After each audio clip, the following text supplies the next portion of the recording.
Thank you so much for 15 subscribers and all the 130 something views on my last video.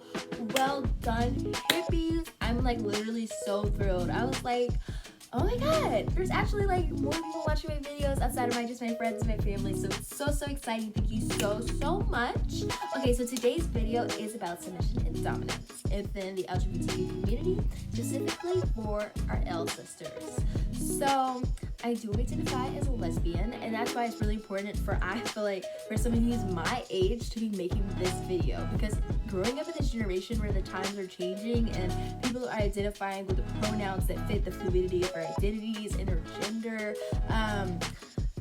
identities and all of it, it's really important to make sure that we address things like this. So I've come up with a list, just like my last video when I had another discussion about the things that I feel like I wish I would have known going into dating and coming out and being a baby gay. So I've been out for a little over a year now. I think maybe 2 years. I forget how long it's been, but it's been a little bit. So I've had some experiences, and I've had a relationship.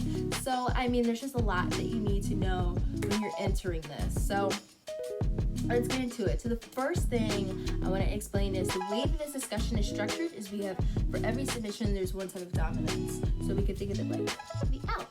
So let's get started. So the first one is being vulnerable. Now there's something I said in my notepad when I was writing this that really stuck with me. And that was, don't allow yourself to think you know everything about women. They're complex beings, and there's no specific profile, style, or character traits that can be assimilated to that gender. Now let's unpack that really quick here. When it comes to women, especially women loving women, there is this overbearing perception that, okay, oh, we both have periods. Oh, we both know what it's like and what we're looking for in terms of emotional reassurance and security and physical ones for protection and love and tenderness. That's not true at all. Women are very complex, if not more complex than men. And I'm saying that from the perspective of a woman and having observed other women. We are overthinkers, we're overcompensators, we are sometimes terrible listeners. Sometimes we're defensive, sometimes we're empathetic, sometimes we're apathetic. No woman is the same. And that goes the same way for men. I mean, I said queer women, so this is also including anybody who identifies with wanting to have more male attention or more female attention or everything else in between. So if you're listening to this, definitely apply this to both genders because it really matters and it pays off in the meantime when you think about pursuing a relationship with someone or just dating in general. So do not listen to anybody who's dating women is easier. Dating women is, it's harder. It's harder, girl. And it's harder because as women, we expect things to be predictable. We expect other women to act the same ways that we act. I may act this way in my cycle, she may be this way in her cycle. Some people run 12 miles a day and still work at the gym for 4 hours when they're on their cycle. I may be at home in the bed, wrapped up in my sheets with a freaking book. That is not everybody's experience. We are all very complex and very different, and I feel like it would be honestly kind of diminishing to the whole independence badass women movement if we just decided to place this marginalized idea of identity on modern day women, especially within this community. So you don't know what's out there, girl. And that goes for the good and the bad. So just be very open-minded and be very vulnerable. And just be really willing to learn because there's a lot that comes along with women, especially emotionally mature women and women who got these stuff together and won't accept anything less than what they know their caliber is. So be very alert of that. And now the dominance role that plays a part in that is, along with being vulnerable, take the lead. So as women, we naturally expect ourselves to attach to these really masculine figures that are protecting and giving us security, giving us reassurance. But as women in this community, we often find ourselves assigning those character traits to ourselves. We see women all the time who would rather push the other female partner out of the way and fight whomever's coming after them before they would hide behind them, these masculine traits that we naturally associate with male body types don't exist only with men. They exist on both sides of the spectrum. So try to keep a very expansive thought process. And if you're in this community, you most likely have a pretty expansive thought process when it comes to the gender roles. But be even more open-minded when you think about the fact that the role that you take should represent what you're looking for in a partner. Like, if you're going out to clubs, if you're making an effort to date women, and you're making an effort to present yourself as this person in society that's actively looking for another woman-loving woman, be really confident in that truth, because the only thing that will make a lot of the interactions that you have going into the future with very confident and very emotionally mature and very physically attractive women really convoluted is if you don't know who you are. So know what you want from yourself first. Like, if you want to be this kind of dominant figure that kisses first, tells them you're attracted to them, approaches them at the bar, you know, if you want to be that type, or if you want to be the more submissive, like, oh, you know, maybe I'll let them approach me, or if you're both, you're open to receiving that attention but also giving it, or you're more comfortable with one or the other, or whatever your situation is, make sure you know what you want, so that whenever you're trying to offer that to the environment around you, you're sending a very clear message. Because as women, this is something that I think we do all have kind of in common, is like, we may not say it, but we all kind of know what we want. So like, when someone approaches us, male, female, non-binary, trans, in between, we don't really want what we naturally have assigned in our mind, this idea that doesn't really align with that. So try your best to stick to the concept in which you assign all those character traits to someone that you would want to have with your behaviors.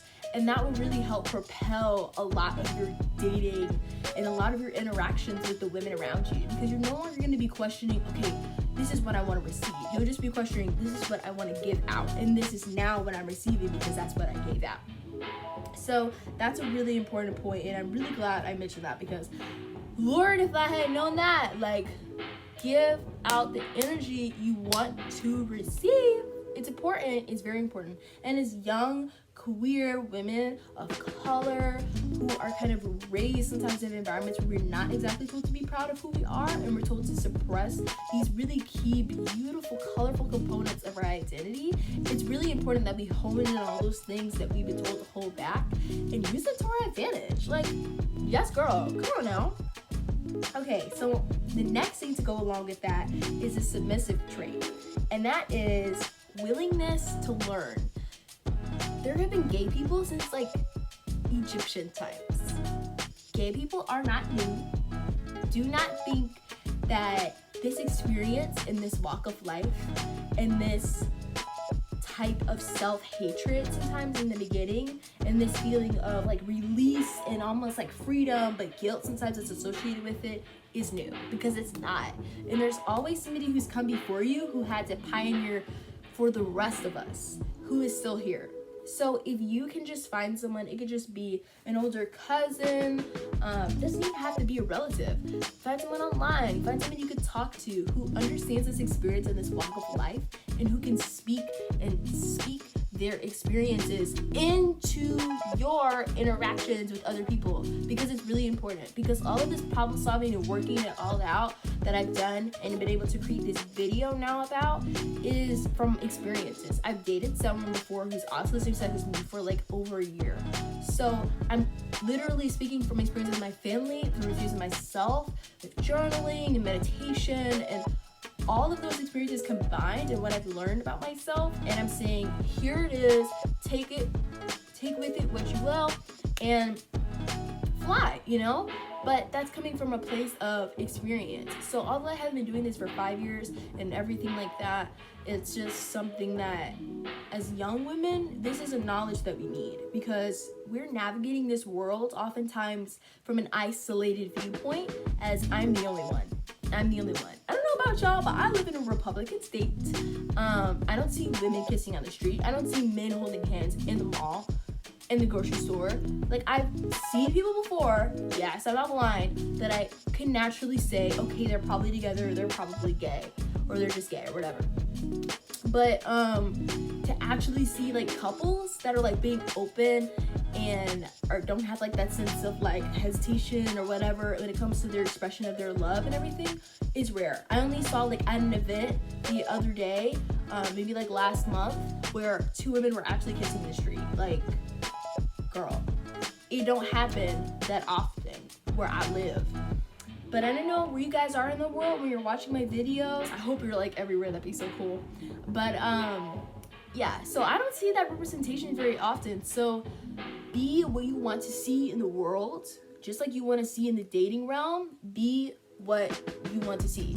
So I used to like, you know, kiss my girlfriend and everything like that in public because my self-expression and my comfortability with my sexual orientation and my identity is dependent upon the way that I interact with my environment. So taking all of that into account, you have to be confident, because what does that say about yourself if you're like scared and you're like hesitant? So just know where you're at before you start this whole process. If you need to be alone, then it's okay to be single. Like, there's no pressure. If you need to just get out of your house and start dating again, do it. If you want to settle down to get married and adopt some kids, do IVF, do it, you know? So, but you have to know where you're at first in order to know where you're going, is what I'm getting at. And for my last dominant trait, because I promised that this would be a quick video, is play with fire. And that literally sounds like horrible, but I'm just gonna let you interpret that the way in which you choose to. But for me, what I said is do things that are outside of your comfort zone, and never settle for less just because it's your first relationship. Personally, I don't have experience with this because I was really happy with the person I was with, but I'm talking like character traits. I'm not talking about the person looks. I'm not talking about their body's built. I'm not talking about where they live and what their job is. I mean, those are ways in which you could settle, but I'm talking in terms of character. Can that person listen? What are their communication skills like? Are they emotionally mature? When you talk to them, do they make eye contact? I mean, all of these key things that allow for a relationship to be prolonged, that allow for growth, that allow for wellness, like within yourself during the relationship and for the other person in the relationship, look for that. And let me give you some quick red flags before I tie it up. They don't listen. They're defensive. Whenever you try to mention something that's on your mind, they immediately go into guilt tripping you when you're the one who's calling them out for something that they did. And they literally have the audacity to get pissed off at you when you're being vulnerable and you're coming to them from a level standpoint. You're not being authoritative in your speech. You're just coming to them as a peer, as someone who loves and cares about them, and they still have the audacity to yell and scream in your face like you're crazy. That's another red flag. And last but not least, someone who repeats the behaviors that you've asked them to change. And this is for any relationship, friendship, romantic, whatever, polyamorous, monogamous, whatever. You need to make sure that people are listening to you, and you need to make sure that the energy in which you're giving them is being reciprocated. And if that reciprocation is not taking place, people, you gotta go back out on the dating scene. You need to start again, because that is just not a good relationship flourishing. It's not gonna flourish. The flower is gonna wilt and it's gonna die, and you're gonna die with it.